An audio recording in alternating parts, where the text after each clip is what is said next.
कश्मीर में सरकार बने लगभग 1 माह का वक्त हो गया है और इस 1 महीने में जम्मू कश्मीर के चीफ मिनिस्टर का ये दूसरा दिल्ली का दौरा है। सेक्रेटरीट में ये चमगोइयाँ हैं कि बार बार दिल्ली जाने का मतलब ये है कि कोई बिजनेस रूल्स हमारे सामने आए, पता चले कि कौन से इख्तियारात किसके पास हैं।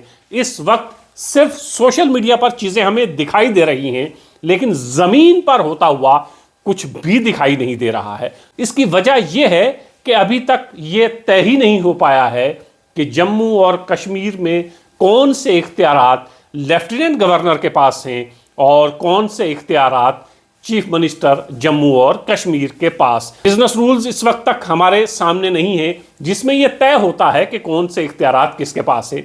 जम्मू कश्मीर अगर रियासत होती तो फिर तो तमाम चीज़ें पहले की तरह चलती और सारे के सारे इख्तियारात जम्मू कश्मीर की सरकार के पास होते, लेकिन जम्मू और कश्मीर यूनियन टेरिटरी है और यूनियन टेरिटरी का बादशाह लेफ्टिनेंट गवर्नर होता है, चीफ मिनिस्टर नहीं होता। चाहे हम लाख दुहाई देते रहें, लाख कहते रहें कि ये चुनी हुई सरकार है, लोगों की सरकार है, लोगों की तरफ से सरकार है, लेकिन सच ये है कि यूनियन टेरिटरी में लेफ्टिनेंट गवर्नर का रुतबा चीफ मिनिस्टर से ज़्यादा और बड़ा होता है।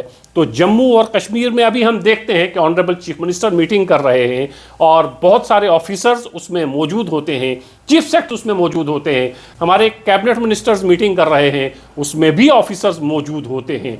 लेकिन ये मौजूदगी बराए नाम है, क्योंकि अभी तक कुछ भी ऐसा वाज़े नहीं है कि कौन से ऑफिसर्स जम्मू कश्मीर सरकार के मातहत काम करेंगे, कौन से ऑफिसर्स लेफ्टिनेंट गवर्नर के मातहत काम करेंगे। इसीलिए हम देखते हैं ट्रांसफर्स की पूरी पॉलिसी रुक गई है, ट्रांसफर्स नहीं हो रही हैं। लोग इस इंतज़ार में हैं कि ट्रांसफर्स हों, एक डिपार्टमेंट से दूसरे डिपार्टमेंट में जाया जाए, लेकिन अभी तक ट्रांसफर्स नहीं हो रही हैं।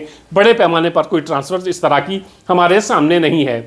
आला ऑफिसर्स के साथ, IAS IPS ऑफिसर्स के साथ बात होती है कि ट्रांसफर्स क्यों नहीं होती हैं। बहुत से कमिश्नर सेक्रेटरीज से जब बात करते हैं तो वो यही कहते हैं कि इस वक्त हमारे हाथ बंधे हुए हैं, हम किसी की भी ट्रांसफ़र नहीं कर सकते हैं। उसकी वजह यह है कि बिजनेस रूल्स हमारे सामने नहीं हैं। 1 माह से ज़्यादा का वक्त हो चुका है, अभी तक बिजनेस रूल्स सामने नहीं हैं जिसके तहत जम्मू कश्मीर की सरकार को चलना है, जिसके तहत जम्मू कश्मीर के लेफ्टिनेंट गवर्नर को चलना है। लेकिन ये तमाम चीज़ें दिल्ली से तय होनी हैं। इसीलिए बावसूख ज़राए ये बताते हैं कि उमर अब्दुल्ला का ये दूसरा दौरा जो दिल्ली का है, ये इसीलिए है कि जल्द से जल्द बिजनेस रूल्स तय किए जाएं, वो हमारे सामने आएँ और उसमें भी इख्तियारात चुनी हुई सरकार को दिए जाएं। इसमें कोई शक नहीं है कि जो लोगों की तरफ से चुनी हुई सरकार है, जो लोगों की सरकार है, इख्तियारात उसी के पास होने चाहिए और इख्तियारात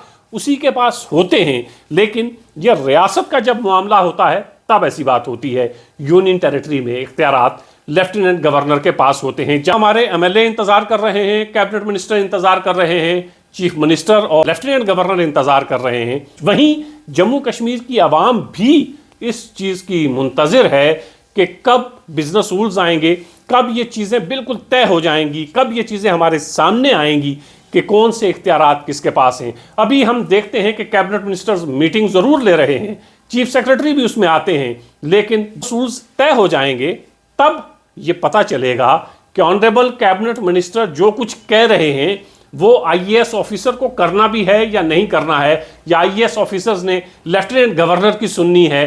तो आने वाले दिनों में परेशानियां सरकार के सामने बहुत सारी हैं, क्योंकि ये बात तो तय है कि जब भी बिजनेस रूल्स आएंगे तो ताकत 2 हिस्सों में तकसीम होगी।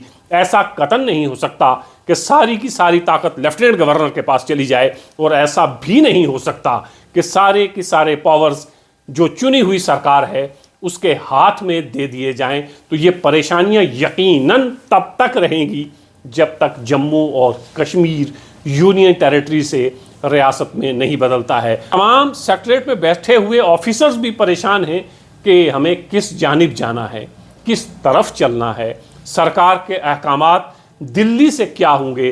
तो अब चीफ मिनिस्टर मीटिंग्स बुलाते हैं, कैबिनेट मिनिस्टर्स मीटिंग बुलाते हैं, तो उसमें भी कमिश्नर सेक्रेटरीज, चीफ सेक्रेटरी मौजूद होते हैं। उधर लेफ्टिनेंट गवर्नर का इख्तियार तो पूरे जम्मू कश्मीर पर है ही, लेकिन कैबिनेट मिनिस्टर का कहा हुआ, चीफ मिनिस्टर का कहा हुआ ऑर्डर या हुक्म तब होगा जब बिजनेस रूल्स हमारे सामने आएंगे। और इसके लिए तमाम लोग मुंतज़िर हैं कि बिजनेस रूल्स सामने आए, जम्मू और कश्मीर की सरकार को चलना कैसे है, इसको कौन चलाएगा और ज़्यादा इख्तियारात किसके पास होंगे, लेफ्टिनेंट गवर्नर के पास या चुनी हुई सरकार के पास। तो जहां सरकार को, जहां लेफ्टिनेंट गवर्नर को इंतज़ार है, वहां लोगों को भी इंतज़ार है, क्योंकि अभी लोगों की परेशानियां दूर नहीं हुई हैं। अभी लोग सिर्फ उम्मीद लगाए बैठे हैं, क्योंकि अभी किसी भी कैबिनेट मंत्री के पास कोई इख्तियार ही नहीं है।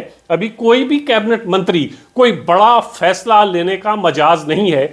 जहां कैबिनेट मिनिस्टर कोई बड़ा फैसला लेने के मजाज नहीं है, वहां एमएलए की हैसियत हम और आप समझ ही सकते हैं। तो तमाम चीज़ें हवा में चल रही हैं, तमाम चीज़ें रुकी हुई हैं, लोगों के काम भी रुके हुए हैं, और सेक्रेटरीट में बैठे हुए या डिस्ट्रिक्ट में बैठे हुए बड़े ऑफिसर भी इस चीज़ के इंतज़ार में हैं कि हमें किसकी सुननी है, हमें किस तरफ जाना है और आगे तामीर और तरक्की की बात कैसे होगी। जम्मू कश्मीर की तामीर और तरक्की की बात तभी हो पाएगी जब चीज़ें बिल्कुल साफ होंगी, चीज़ें बिल्कुल तय होंगी कि कौन सी चीज़ें ऑनरेबल लेफ्टिनेंट गवर्नर ने चलानी है, कौन सी चीज़ें ऑनरेबल चीफ मिनिस्टर और कैबिनेट मिनिस्टर ने चलानी है।